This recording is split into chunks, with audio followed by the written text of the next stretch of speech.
Breaking news today. Please subscribe and then check notification box to get all breaking news alerts.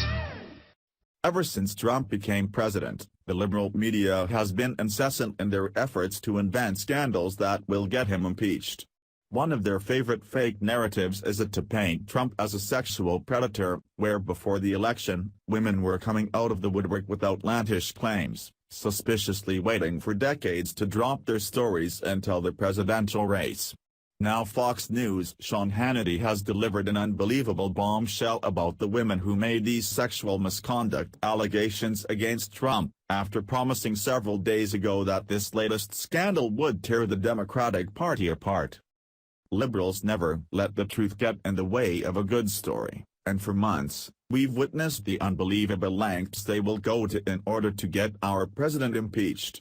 You'd think after being busted for their fake story about Trump being on Obama's bed with Russian hookers, that leftists would be more careful about the lies they weave, but given the fact that liberals only possess 3 functioning brain cells on average, they'll continue to make the same mistake again and again. Liberals have just been busted in another major whopper, as Hannity's investigation is uncovering that it was a California lawyer behind these fake Trump accusers' stories, where lawyer Lisa Bloom offered to pay these women off for their lies. Bloom not only got these women to lie to further this nasty sexual narrative about Trump, but compensated these women quite greatly, paying one woman's mortgage off, and securing a 6-figure payment to another. A well-known women's rights lawyer sought to arrange compensation from donors and tabloid media outlets for women who made or considered making sexual misconduct allegations against Donald Trump during the final months of the 2016 presidential race, according to documents and interviews.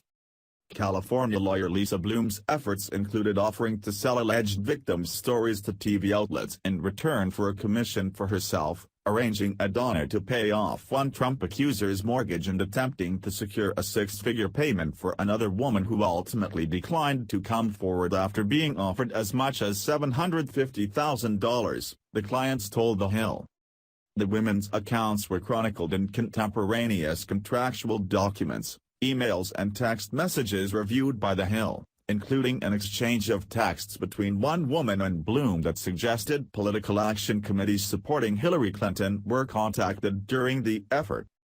Bloom, who has assisted dozens of women in prominent harassment cases and also defended film executive Harvey Weinstein earlier this year, represented 4 women considering making accusations against Trump last year. 2 went public, and 2 declined. In a statement to The Hill, Bloom acknowledged she engaged in discussions to secure donations for women who made or considered making accusations against Trump before last year's election. Donors reached out to my firm directly to help some of the women I represented, said Bloom, whose clients have also included accusers of Bill Cosby and Bill O'Reilly. Bloom said her goal in securing money was not to pressure the women to come forward, but rather to help them relocate or arrange security if they felt unsafe during the waning days of a vitriolic election. She declined to identify any of the donors. And while she noted she represented sexual harassment victims for free or at reduced rates, she also acknowledged the standard part of her contracts required women to pay her commissions as high as 33% if she sold their stories to media outlets.